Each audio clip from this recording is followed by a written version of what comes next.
Raven. How are you? I'm good. How are you, Brian? I'm doing great. Another beautiful, hot, sweaty day. You see me glistening? I'm Yeah. like Oh, shining. that's right. I forgot. You don't sweat. It's Oh no, it's I glitter and glow. glisten. That's I right. glow. I've been trying to tell people that too about me, but so far they haven't. I don't know why they don't believe it. They're Yeah. not buying it. Yeah. I believe you though. That makes sense. Thank you. Thank you. All right. So what's up? What's going on? Yeah. No, not too much. I know we're here to. Last time we talked about how market research helps you, and we've talked about a lot of big concepts. So I know today we're gonna start getting into some of the weeds and the details, right? And we're going to talk about how to research yourself.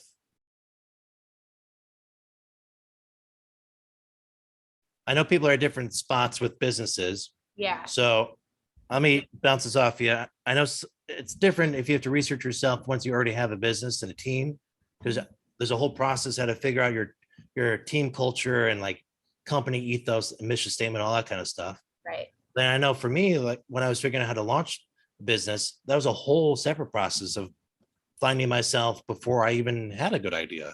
Right. So I think why don't we start with what to do before you have an idea, if that works for you. Yes. So, So so how do you find yourself before you even know yourself? totally. Well, that was kind of snappy. Yeah. Yeah. How do you find yourself before you even know yourself? I think that starts with, well, Nevermore Creative started with me literally having to lose everything. Like I lost my job, I lost my apartment, I lost my boyfriend at the time. Like I had zero. And so I needed to find things that made me feel good. I needed to find things that made me feel happy. Like what was I actually interested in? What did I actually like to do? And so I would just look on Eventbrite, literally, and just whatever appealed to my interests, I would take a class, a free class here, a free class there, going out in the city. I like ice cream. Let me go eat ice cream today. Let me go find things that I enjoy, so that I can get back to feeling like myself again. And so with that process, I started taking dance classes, and I'm like, I remember taking dance classes as a child. Yeah. And now there are adult classes available for me to just get back active and like do things that I enjoy. There are music classes. Let me take vocal lessons. Let me do this. Let me do that. Oh, wow. I have a degree in communications. Let me see if there are any marketing jobs available. Let me see if there are anything that appeals to who I was before, who I was as a child, who I was in school, what subjects did I like, and then I started to put a picture and I realized, wow, like I've never been more creative than I am right now. And so I've like put all those pieces together. I'm like, this is me as an adult. And how can I be this person, this fulfilled person every single day? All right. That sounds like, I know something that helped me a lot. And it sounds like it's the same thing where it's a kind of a prompt question where you ask, what would be your perfect day? Yeah. This not day off, wherever, just doesn't matter. Like the picture perfect day for you, all the way from when you open your eyes to when you go to bed. Like, what do you eat for breakfast? What are you wearing? Where do you live? What do you do in the afternoon? What do you do at 1 p.m. or 6 p.m.?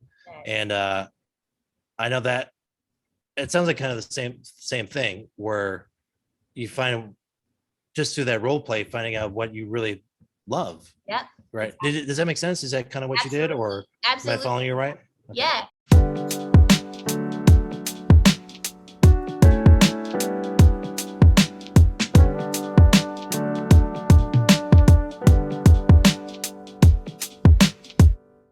This was my first business idea in unemployment. I wanted to start my own clothing line. That's cool. It's great. Cool idea. I don't have a background in fashion. I've never stitched a thing. And then I just went out with my savings and I bought an embroidery machine because I was going to make dad hats that said inspirational messages on them. Gotcha. Wait. What's a dad hat? Is that a baseball cap? Yeah, just exactly, a baseball cap. Oh, okay. Phew. Make sure not missing something. What is that? But it was gonna like have like these like wonderful quotes on them. Okay. I could not get one hat right. Not one hat was right. And What? so, I had to figure out like, okay, there's got to be a line somewhere between Yeah. like what you want to do, what your ideas are, and what you're naturally good at. Because I think we can have all the ideas in the world, but Yeah. what's going to be sustainable, what's going to be profitable, what's going to make sense in the long run has to be something that feels natural to you.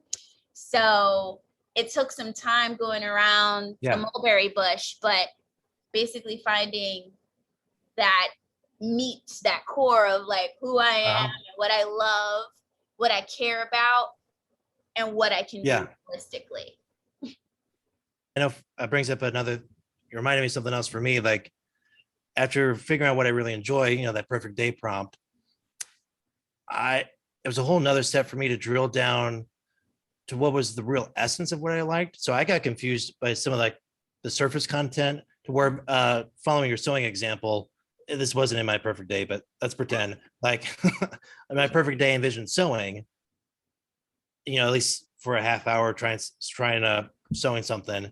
So if I take that to then figure out a business or something, it seems obvious. Well, I'll make clothes, I'll sew.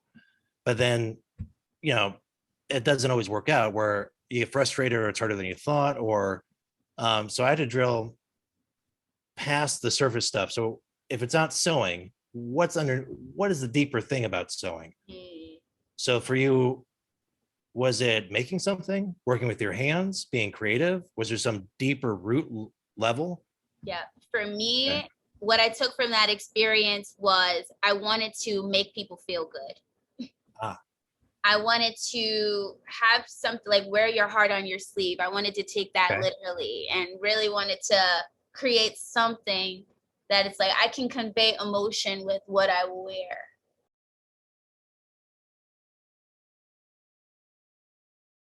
It sounded like the key there, though, for you was making someone else feel good, or is the root there helping people?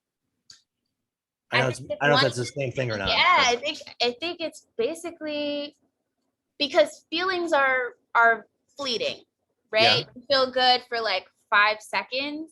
Or to stay with the clothing they're fleecing, but keep going.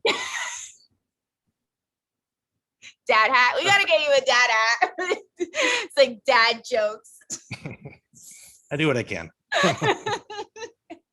Sorry. Anyway, sorry. Feelings are fleeting, not fleecing. I think they're very temporary. And so to create something that is sustainable, it's about, okay, how do I empower these folks to carry this feeling with them no matter the circumstance, no matter the day?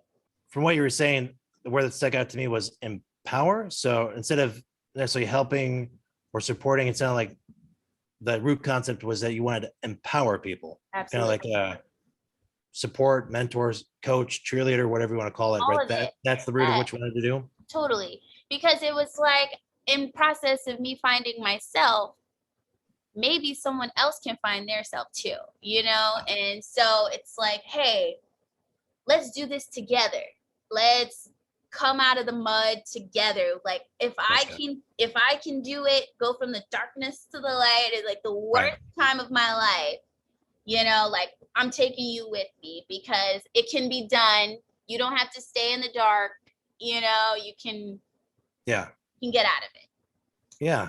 Well, I'll say like once drilled into that deep concept, which takes a while, like we just, we had to talk for a while to get to what's the root of sewing. It's not really about needle and thread. It's something else. Right. And here landed on empowering people. But once you figure out whatever that deep root concept is, now the next step, and I know for me was trying to connect the dots of how do I take this root concept and connect the dots to some way to make money. So if it's empowering people, there's lots of jobs that kind of scratch that emotional itch. So then like, obviously, I already know the end of the story. You landed on marketing. So, how did you sort through those lists of here's the core concept. I want to empower people. Yeah. But did you try those out? Did you try being a personal trainer or a preacher or something and then tried marketing? No, I first of all, I had a degree in communication. Okay, so that makes like sense. Okay. I knew that words had power. Okay. And so I started with, okay, obviously everything is coming back to the written word. Okay. Even when I wanted to do something with sewing, I wanted to write words on hats. Even when I wanted to, do anything, it was about speaking a word of encouragement, writing a word of encouragement. It's always like the power of words has the power to, help someone else. So I'm like, okay, so how can I use my words? Yeah. Let me start putting words out on Instagram. Let me start writing things down. Let me start a blog. Let me start, using my words. Am I speaking to my friends more? Like, how do I continue to communicate empowering messages every day? So I started like using that, like, okay, this is what I really want to do. Let me just do it at its most basic level. And hopefully it'll grow into something else. But I'm trying too hard to make this a thing when it could just be at its simplest form, me using my words to encourage someone else. That's it. Gotcha.